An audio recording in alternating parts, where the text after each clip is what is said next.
네, 첫 번째 테마 열어보겠습니다. 일단 테마 세 가지 준비되어 있고 첫 번째가 중동 리스크고요. 두 번째 같이 열어볼게요. 두 번째 방산입니다. 크게 보면 중동 리스크에 좀 포함이 좀 될 수 있을 것 같은데요. 이스라엘과 이란이 서로 지금 공습을 주고받고 있는 상황이고요.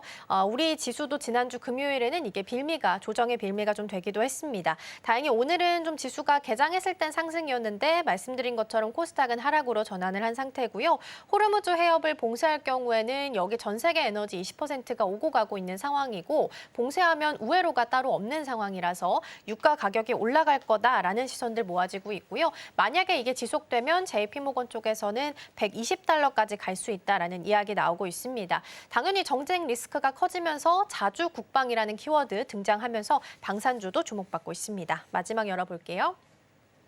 마지막은 STO, 스테이블코인 관련주들 좀 볼 텐데요. 앞선 코너에서 살펴봤듯이 아마존이랑 월마트에서도 자체적으로 스테이블코인 발행을 검토하고 있다라는 소식이 전해지기도 했고요. 국내에서도 이제 지역화폐나 스테이블코인, 원화 스테이블코인에 대한 관심도가 높아지면서 관련주들 움직임 좀 체크되고 있습니다. 다만 이제 개장하고 나서는 좀 강세를 보였다가 지금은 오히려 퓨리오사 AI 관련주들이 조금 더 강세를 보여서 AI 소프트웨어 관련주들 오후장에 체크 같이 해보시면 좋지 않을까 싶습니다. 자, 이렇게 테마 먼저 점검해봤고요. 대표님 어느 쪽부터 전략 좀 열어볼까요? 네, 오늘 시세가 좀 강한 섹터가 역시나 이제 방산 섹터가 네. 좀 더 강하기 때문에 오늘 방산주 좀 이야기를 좀 할 텐데요. 지난주 금요일이었죠. 이스라엘이 이란에 대한 핵시설을 좀 공격하고 난 이후에 주말 새 이어졌던 이란의 이스라엘에 대한 미사일 공격이죠. 이런 부분들이 일단 지정학적 리스크 관점에서 다시금 부각됐던 부분들이 일단 이 방위주들의 수급의 연속성들로 좀 이어지고 있는 모습이 되고 있지 않나라고 볼 수 있는데 과거 이 이스라엘과 하마스의 전쟁이 시작됐던 부분들 초기까지만 하더라도 이 단기적 수급에서 연속성들은 좀 제한적인 모습을 보였는데 지금은 좀 양상이 달라지는 좀 모습을 좀 보이고 있죠. 이란의 고위 이 공직자들이 크게 좀 공격을 좀 받아서 좀 사망하는 그런 사례가 좀 있었고 여기 대해서 이란이 호르무즈 해협을 좀 봉쇄할 수 있다는 부분들이 단기간에 어떤 국제 유가를 한 11%대까지 급등시키는 그런 계기가 좀 됐기 때문에 이전과는 좀 다른 결이긴 하지만 이게 확전 양상 내지는 전면적 양상으로 좀 확장될 경우에 중동 안에서에 대한 대규모 전쟁이 일어날 수 있다는 우려감들이 크게 좀 작용을 하고 있지 않나라고 좀 판단이 좀 되고 있습니다. 미국의 암묵적인 어떤 묵인이 좀 있었다라는 보도가 좀 나오고 있고요. 이란에 대해서 중국이 미사일을 좀 지원했다라는 이야기도 재차 좀 부각이 되고 있기 때문에 이런 부분들이 단기적인 어떤 이 양상에서 좀 끝날 것인지 그렇지만 이란의 외교 장관이 이스라엘이 공격을 좀 멈추면 우리도 공격하지 않겠다라고 좀 발표를 했던 그런 것들을 좀 봤을 때 일부 좀 소강 상태에서 이전처럼 좀 끝나게 된다면 좀 다행이겠지만 이 부분들이 다소 좀 장기화될 수 있는지 여부 이 부분이 더 중요한 체크 요인들이 좀 되지 않을까. 다만 지정학적 리스크가 좀 크게 완화된다고 하더라도 유럽을 좀 중심으로 한 이 군비 증강이 재차 좀 이루어지고 있다는 점, 특히나 중동 지역의 정세가 워낙 불안정하다 보니까 이전의 어떤 사례들처럼 지정학적 리스크가 좀 크게 완화된다고 하더라도 중동 주요 국가들에 대한 한국 무기, 특히나 지상 무기라든가 미사일 등에 관련된 구매 수요가 재차 좀 증가될 수 있는 요인들이 있기 때문에 이런 부분들 좀 주시를 해보면 단순한 지정학적 리스크를 트레이딩 관점으로만 해석하기보다는 향후에 군비 증강에 정말 좀 수혜가 될 수 있는 종목들의 옥석가리기가 좀 필요한 시점이 좀 되지 않나라고 좀 판단해 보겠습니다. 네. 일단은 15일로 예정되어 있었던 이란과 미국 사이의 핵 협상은 일단은 결국 취소가 됐습니다. 그리고 일단 이스라엘이 이란의 군사시설이 아니라 핵시설을 공격한 상황이라서 투자자들이 조금 더 유의 깊게 보고 있는 것 같고요. 지금 이런 상황에서 코스피까지 같이 약보합으로 돌아섰습니다. 양시장 모두 현재 약보합 수준으로 흘러감 체크되고 있고요. 이렇게 중동발 지정학적 리스크가 만약에 장기화되게 된다면 방산주의 시세 연속성도 추가적으로 좀 기대해 볼 수 있을까요? 일단 방산주들에 대한 그런 부분들은 단기적으로는 중소형주 종목들에 대한 연속성들이 좀 나올 수 있겠고요. 지금 오늘의 흐름들을 보면 하나시스템이라든가 현대로템 같은 종목, 특히나 하나시스템이 오늘 13%대, 아까 장중에는 한 6만 원대를 크게 좀 돌파를 했기 때문에 지금 이 부분은 중동의 지정학적 리스크에 관한 수혜 기대감들보다는 개별적인 요인도 일부는 반영되겠지만 전체적인 방산주들의 어떤 수급들이 일단 중동 전쟁이 재차 확대될 수 있다는 우려감들을 시세로 좀 반영하고 있는 부분들이기 때문에 당분간 지정학적 리스크가 단발성으로 좀 끝나지 않고 미사일 발사 등이 조금 더 장기화될 수 있는 그런 부분이라면 시세 연속성들은 조금은 이어질 수 있다. 다만 이 부분은 펀더멘탈의 관점을 반영시키기보다는 단순한 수급에 의한 상승으로 좀 이어질 수 있는 가능성이 재차 좀 높아지지 않을까라고 좀 판단되고 있습니다. 그러면 앞서서 말씀해 주셨던 이제 옥석 가리기가 필요하다라고 말씀 주셨는데 방산주를 만약에 접근을 한다면 대형주가 유리할지 아니면 좀 상대적으로 저평가되어 있는 중소형주가 좀 더 유리할지도 궁금하거든요. 일단 오늘은 개장하고 나서 이제 거래 많이 되는 상위 종목들 쭉 나열해 봤을 때는 일단 중소형주가 당연히 좀 탄력성 있게 움직임 보는 것 같아요. 어떻게 좀 보세요? 네, 우리가 뭐 러시아 우크라이나에 대한 지정학적 리스크 초기 증상, 그리고 뭐 이스라엘과 하마스의 전쟁이 초기 양상이 있었을 때는 당연히 방산주 안에서 중소형주에 대한 수급이 단기적으로는 좀 더 강한 흐름들을 보였는데 이전에는 사실 그 연속성들이 다소 좀 장기화되기보다는 단발성으로 좀 그친 케이스가 좀 많았었고요.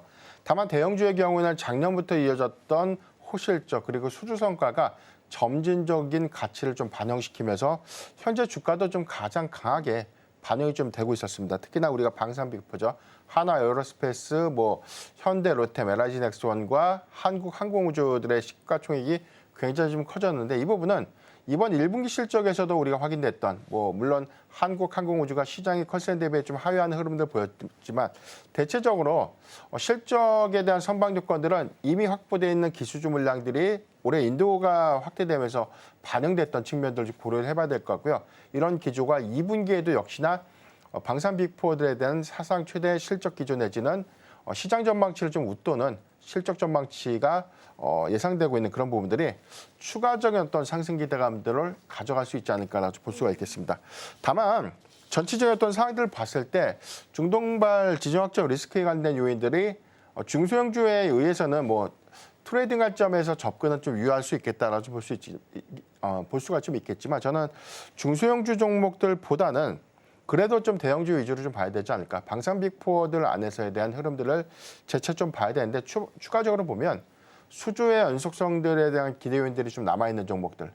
여기에 수주의 성과로 좀 입증될 수 있는 그런 종목들을 보면 현대 로템이라든가 뭐 하나 에어로스페이스, LIG 넥스원 같은 수주 기대감들이 유효한 종목들은 좀 재차 좀 봐야 될 것 같고 다만 좀 고점 관점에서에 대한 추격 매수보다는 오히려 이제 가격 조정을 좀 거치는 구간에 일단 수주 모멘텀이 좀 남아있는 종목들은 재차 좀 봐야 되는데 이런 관점에서 보면 좀 상대적으로 방산 빅4 중에서는 LIG 넥스원을 좀 더 관심 있게 좀 봐야 되지 않을까.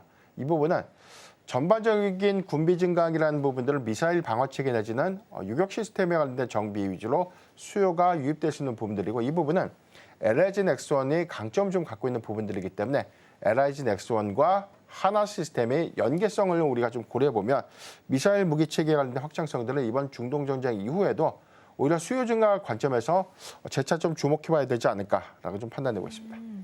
그러면 중소형이 지금 당장은 좀 시세가 난다 하더라도 결과적으로는 수주 기대감이 있는 쪽으로 좀 봐야 된다라는 말씀으로 정리할 수 있을 것 같습니다. 일단 오늘은 당연히 좀 더 작은 종목들 빅텍이 조금 더 크게 움직임 체크가 좀 되고 있긴 합니다. 지수가 개장했을 때는 플러스였다가 지금 다 약보합으로 돌아선 상황이거든요. 지금 중동 리스크가 조금 더 우려감이 좀 높아지면서 이걸 빌미로 잠시 쉬어가게 된다면 오히려 이게 지금 비중 확대 기회가 될까라는 생각도 한편으로 좀 하실 것 같아요. 어떻게 좀 보실까요? 네, 일단 뭐 재차 좀 강조를 좀 드리는 부분들이 최근에 뭐 정책 기대감을 가져갔던 종목들 일부 종목들 안에서는 반도체가 좀 강한 흐름들을 보여줬지만 대체적으로 지난주 금요일을 기점으로 해서 일부 차익 매물이 좀 소화되는 흐름들을 좀 보여줬고요. 오늘도 역시나 일부 쉬어가는 흐름들을 좀 보여주고 있는 반면에 여전히 강한 종목들도 연속성을 좀 더 보이고 있지 않나. 다만 여기서부터 우리가 기억해 볼 포인트는 2분기 어닝 시즌을 준비하기 위한 좋은 기회다라고 볼 수가 있겠는데 모든 종목들에 대한 하락 원인을 좀 찾기보다는 1분기 실적 기조가 명확한 종목들, 특히나 1분기에 이 시장 전망치를 웃도는 그런 종목들의 경우에는 2분기에도 실적 성장의 연속성들을 조금은 더 보여줄 수 있는 가능성이 크기 때문에 일단 뭐 화장품 섹터들이 단기적으로 좀 조정을 받았다면 저는 선별적으로 ODM사 내지는 뭐 실리콘투 같은 이 플랫폼 기업들을 관심 있게 좀 보는 것이 어떨까라고 좀 말씀드리고요. 지금 SK 하이닉스와 대비되게 삼성전자의 흐름들이 오늘 오히려 이 수급에 희비로 좀 작용을 좀 했지만 1분기 대비해서 2분기 실적 개선에 관련된 기대 요인들을 좀 감안했을 때 삼성전자의 경우에도 현재 한 5만 8천 원 미만의 구간이라면 저는 뭐 충분히 분할 매수 관점으로 좀 접근할 수 있는 기회 요인이 좀 되지 않을까라고 좀 판단되고 있습니다. 지금이 오히려 2분기 어닝 시즌을 대비할 수 있는 좋은 기회일 수도 있다라는 말씀 주셨습니다. 그동안 담고 싶었는데 못 담았던 종목들 스크리닝할 수 있는 기회일 수도 있을 것 같고요. 삼성전자는 사실 오늘 1.8% 정도 더 하락을 하면서 5만 7천 원까지 내려와 있습니다. 그렇다면 지금 구간에서는 충분히 분할로 관점으로 접근해봐도 좋겠다라는 말씀을 주셨습니다. 근데 이제 중동 리스크가 아무래도 시장을 좀 장악하고 있다 보니까 당연히 우리 시장 안에서 가장 많이 움직이는 쪽 그리고 거래가 가장 활발한 쪽도 정유, 가스, 해운, 조금 더 본다면 사료까지도 움직임이 좀 보이는 것 같습니다. 일단은 해지하는 구간이 좀 온 것 같아서 이런 부분에 대해서는 해지성으로서 이쪽을 좀 바라봐도 괜찮을지 궁금하거든요. 네, 일단 오늘 가스 관련 종목들에 대한 상승폭이 좀 더 큰 이유는 뭐 이란 최대 가스 시설이 공격을 좀 받았다라는 이슈인데 냉정하게 좀 해석해 볼 필요가 있는 게 지금 이란에 있는 유저는 사실상 제재 조치로 인해서 주요국들에 대한 이 공급이 좀 제한적입니다. 그래서 이 부분이 과연 국제유가에 얼마만큼에 관련된 연동성을 줄까? 사우디아라비아라든가 뭐 아랍에미리트가 보유하고 있는 뭐 또는 뭐 카타르가 좀 보유하고 있는 유전을 공격받은 것도 아니고요. 그리고 호르무즈 해협이 만약에 이제 봉쇄가 좀 된다면 해당되는 뭐 사우디라든가 주요 원유 시설들에 대한 이동 경로가 막히는 셈이기 때문에 이 부분은 우려의 요인들이 좀 될 수 있는데 현재 과도하게 한 3거래일 정도의 상승폭은 한 11%가 좀 넘었던 점 그리고 WTI 기준에서 뭐 배럴당 72.9달러를 좀 상회하는 흐름들 좀 나와졌지만 골드만삭스가 항상 지정학적 리스크가 부각될 때마다 좀 나오고 있는 얘기가 유가가 뭐 배럴당 뭐 120달러 간다, 130달러 간다 한 번도 100달러를 넘은 적이 없습니다. 이제 뭐 우리가 기억을 해봐야 된다면 뭐 에너지 관련 종목들 특히나 뭐 석유나 가스 종목들의 경우에는 오히려 해당된 리스크 요인에 의한 단기적인 수급 플레이가 좀 가능한 부분들 특히나 뭐 중소형 종목인 흥구, 석유 같은 종목들의 경우에는 도매가 아니라 소매 유통업이죠. 이런 부분들에 관련된 어떤 연계성들을 좀 고려해 보면 유가의 수혜주다라고 좀 보기보다는 사실 어떤 이슈에 의한 수급의 반영이다 정도로만 해석하면 좋을 것 같고요. 만약에 호르무즈 해협이 봉쇄가 되고 해당된 사태가 좀 더 장기화가 된다면 일단 관심 있게 좀 봐야 되는 부분들은 뭐 3대 사죠, 뭐 SOE라든가 GS, SK 이노베이션 같은 종목들 봐야 되겠지만 현재는 뭐 그런 양상들은 좀 다소 제한적일 좀 가능성이 좀 높다는 점도 참고로 하면 좋지 않을까라고 좀 판단하고 있습니다.